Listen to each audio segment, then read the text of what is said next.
what does borrowing energy from space-time mean? So this is in the context of quantum field theory. Quantum field theory says that the entire world is an illusion. Whatever we see, the entire world is made up of fields, and particles themselves are local manifestations of these fields. So you have 17 different fields that permeate the universe. It's just one field across the entire universe, and particles are local manifestations of these fields. And it also says that the vacuum of space itself is an illusion. It is full of pa- uh, it's full of particle antiparticle pairs that are coming in and out of existence at all times. So it's extremely energetic, right?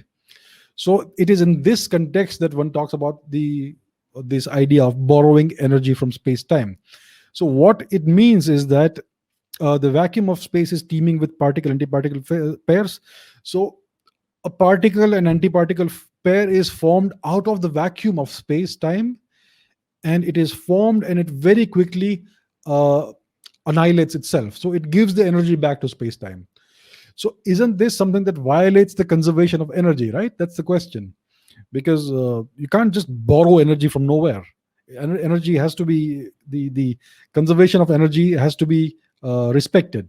So there is one loophole called the Heisenberg uncertainty principle. So there is one formulation of this principle, that is the energy time formulation. It basically says that the uncertainty in energy and the uncertainty in time are inversely proportional to each other. So the greater the uncertainty in energy, the smaller is the uncertainty in time, and the greater the uncertainty in time, the smaller the uncertainty in energy. Which essentially, I know it sounds like gobbledygook, but it essentially tells you that you can borrow energy from vacuum as long as you give it back within the time frame, the time window that Heisenberg's uncertainty principle gives you. So that's what happens. These are all virtual particle antiparticle pairs.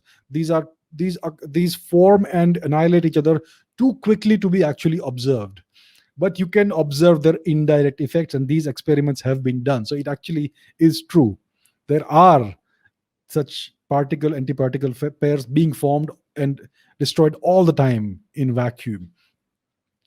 So basically, you're borrowing energy from the vacuum and giving it back within the time window that is that Heisenberg's uncertainty principle gives you, and that is a loophole that is exploited, that nature exploits in this manner. So you take energy and you give it back in a very short period of time before you violate the uncertainty principle. That's all it is, basically. That's the best way to look at it. So that's how vacuum itself has a great deal of energy, and it's teeming with particle antiparticle pairs. And that is one of the things that we find in quantum field theory, which is the most successful theory of the ultra microscopic universe that we have as of today.